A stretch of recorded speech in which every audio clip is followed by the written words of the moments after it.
Throughout history, the men and women who lead us with new concepts, new ideas, help us all to move forward in thought toward brighter tomorrows. And now, Meetings with Remarkable People with your host, Jesse Sterling. Welcome to a very special episode of Meetings with Remarkable People. I'm Jesse Sterling, and we're coming to you from St. John's, Newfoundland, Labrador, Canada. We have a very special guest today, Dr. Deepak Chopra. Welcome. Thank you. What are your first impressions of St. John's? You know, when I came here last night and then when I woke up this morning, I remembered that I've been here before, actually, in my 20s. In your 20s? Yeah, in my 20s. Drove all the way from New York. It's beautiful. It's spectacular. It's beautiful and God's country, I think. Well, we're honored to have you here, and it's all for this wonderful event that you're having, which is the future of health and wellness. So let's dive right in. We've only got half hour. What can people do to experience a greater sense of health, peace, and well-being? I think make a commitment every day to 4 things. Joyful, energetic body, loving, compassionate heart, restful, reflective mind, and lightness of soul, lightness of being. Just that one intention with those 4 commitments, then all your choices through the day should be around those 4 commitments. It's beautiful. So how does one have a more energetic body? I mean, let's break them down one for one. The pillars of an energetic body are sleep, meditation, movement. But for me, that includes yoga, going to the gym, taking a walk. I mentioned meditation, yes, and healthy emotions, which means love, compassion, joy, equanimity, and food that doesn't insult your microbiome. I don't know, you know what that is, right? I don't. Okay, so 90% of our body is actually not human. It's bacteria. Really? Yeah. We have 600 trillion cells and only 10% are human. So you're a walking bacterial colony with a few human cells hanging on. Wow.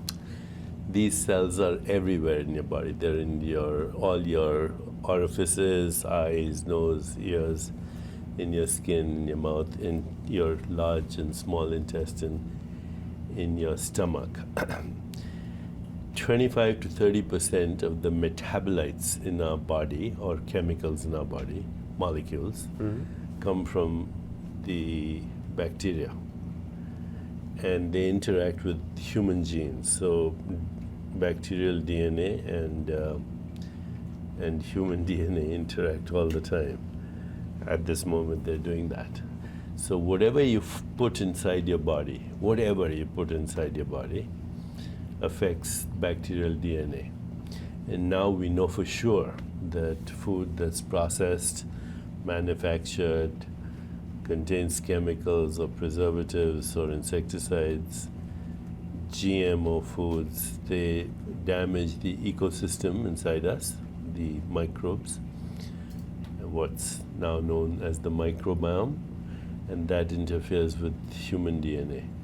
So food that's fresh, that contains the energy of the sun, the 7 colors of the rainbow, the 6 tastes of life, that food is healthy for the microbiome. Your emotions affect the microbiome, so if you're depressed, your microbiome will be depressed. And it's the other way too. That depressed microbiome will cause depression in you.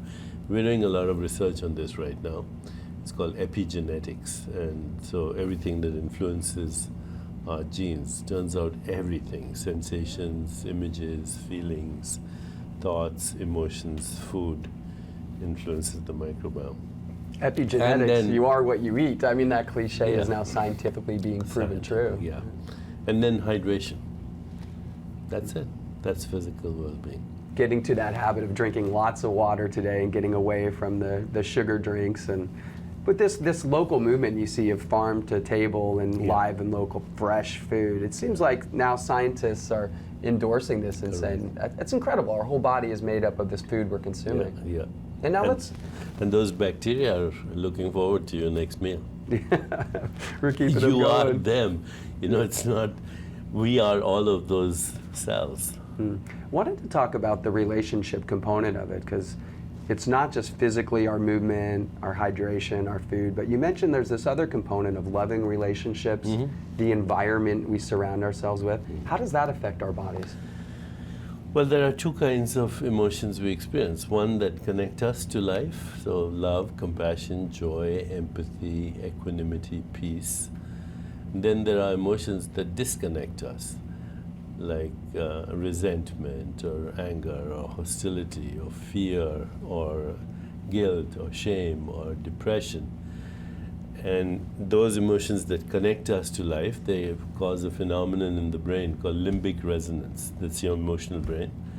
And that results in the secretion of chemicals, or you might say peptides, like serotonin, dopamine, oxytocin, opiates. These are antidepressants, but they also fine-tune the immune system. So they're called immunomodulators. On the other hand, if you have emotions that disconnect you from life, and in any way, you know, life in general, then you make adrenaline and cortisol, and that destroys your immune system. Puts your body in a different state of like fight or flight Right. mentality. Yeah, you know, every experience in consciousness translates into a biological response. So we have fight, flight, reactive responses, restful awareness, intuition, creativity, archetypal consciousness, and ultimately the spiritual traditions describe universal consciousness or unity consciousness. So each of these states creates its own biology. It creates its own cognition and perception of the world. So for those watching out there that might say, this is getting a little too out there for me, I mean, my thoughts, They should my come consciousness. to my lecture. Yeah. They should come to my lecture. Then they need to come hear the speech that you give. And you tour I'll all around the explain all world this, speaking yeah. to this. Yeah, now I'm going to talk about the future of well-being, but also the future of science, the future of spirituality, the future. Now it turns out, this is really very interesting, every choice that you make not only influences your biology and your relationships. This your listeners or audience might find really strange, but it's a fact. Every choice you make influences the evolution of the cosmos. So our consciousness, our inner beauty, is also a reflection of the outer beauty around us, you could say. There's only one consciousness, and we are different reflections of that one consciousness. Well, speaking of consciousness, reflections of consciousness, you mentioned meditation, which can be a very charged word for some people, even scary for some people, esoteric, mysterious. What kind of meditation do you teach? What's your meditation practice? My meditation practice includes many components. Self-reflection, which means I reflect on who I am, what I want, what my purpose is, what I'm grateful for. But then self-awareness, which includes awareness of my body, awareness of my breath, awareness of my interior space, awareness of mental space, which is sensations, images, feelings, and thoughts, awareness of relationship, and awareness of breath, and even heart. And then beyond that, I do what is called transcendence. So I go into deep stillness. Actually, I'll be showing this meditation in my talk also, taking people through it. We've been doing meditation, as you may or may not know, online with Oprah Winfrey. And we've had about 3 million people take the meditation, 21-day meditation course online. And on August 8th, from Toronto, Canada, we're doing a global online meditation at 12 noon Toronto time. And we've entered the Guinness Book of records for that. So let's see what happens. Most people joining a an unified online meditation yeah. at the same time. How do people find out about your information or connect into They that can experience? just go to chopracentermeditation.com. chopracentermeditation.com. Yeah. That's fantastic. You said one of your contemplations you go through is, who am I and what do I want? So I'll ask Mr. Deepak Chopra, Dr. Deepak, who are you and what do you want? As Deepak Chopra, just all the things I've done in my life, you know, my relationships, the meanings and contexts of my past, my karma, my accomplishments. As Deepak, I'm still a child. As I am, I'm universal. And beyond that, I'm the whole universe.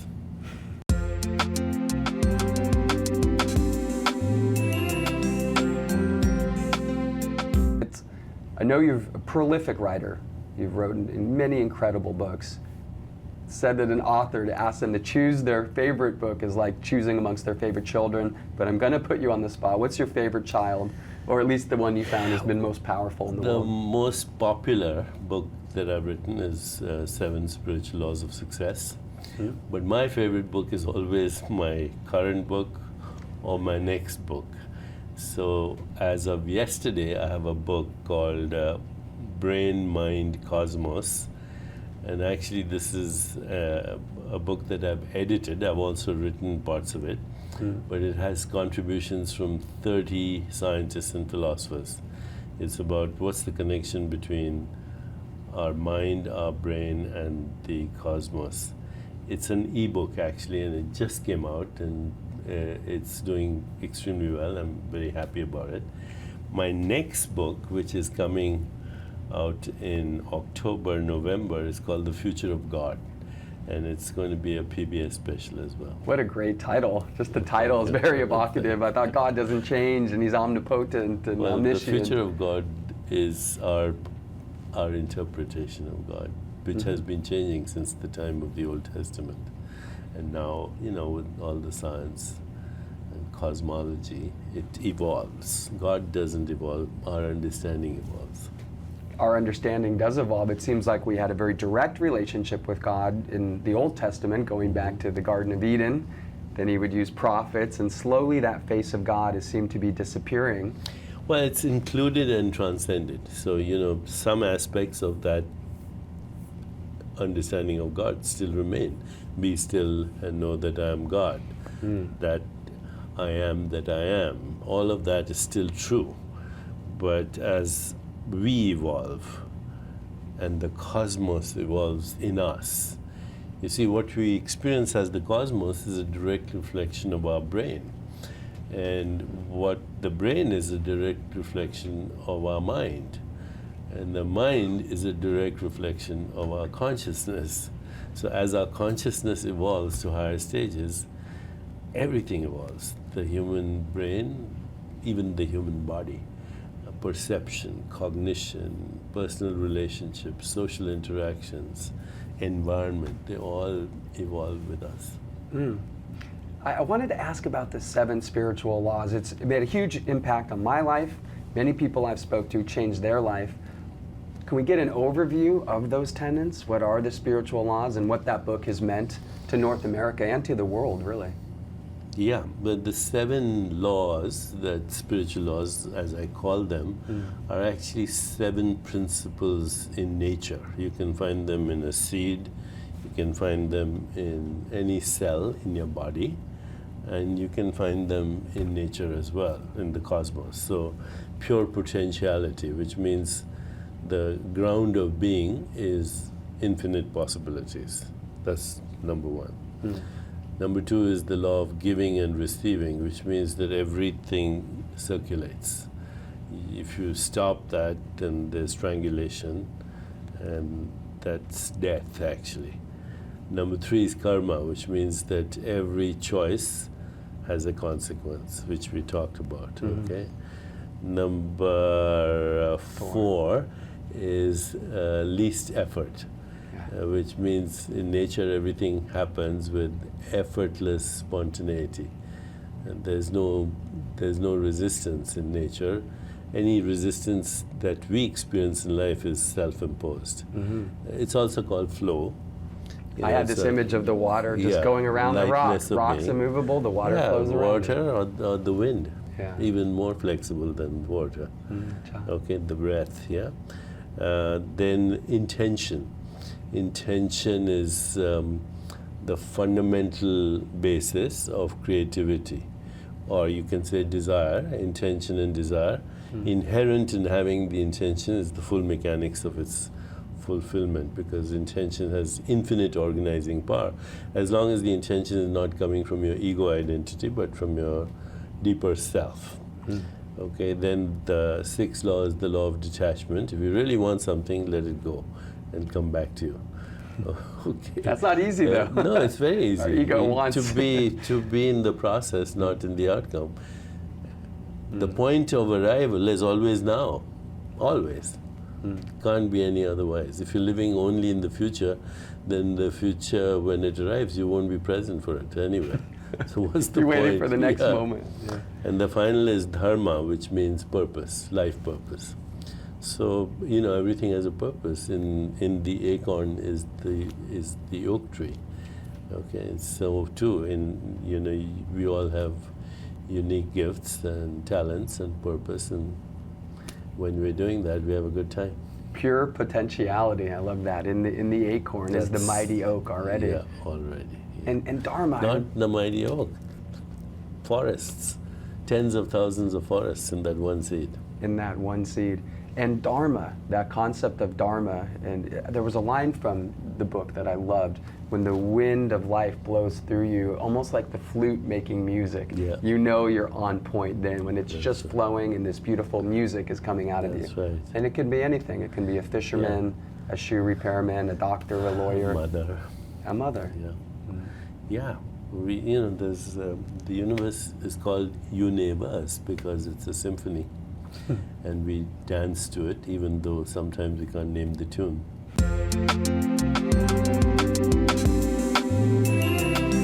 I wanted to get back to the concept of be still and know I am God. Because this is not just the Bible, this is not just the Old Testament, this is every sacred text that humankind has developed over our human history.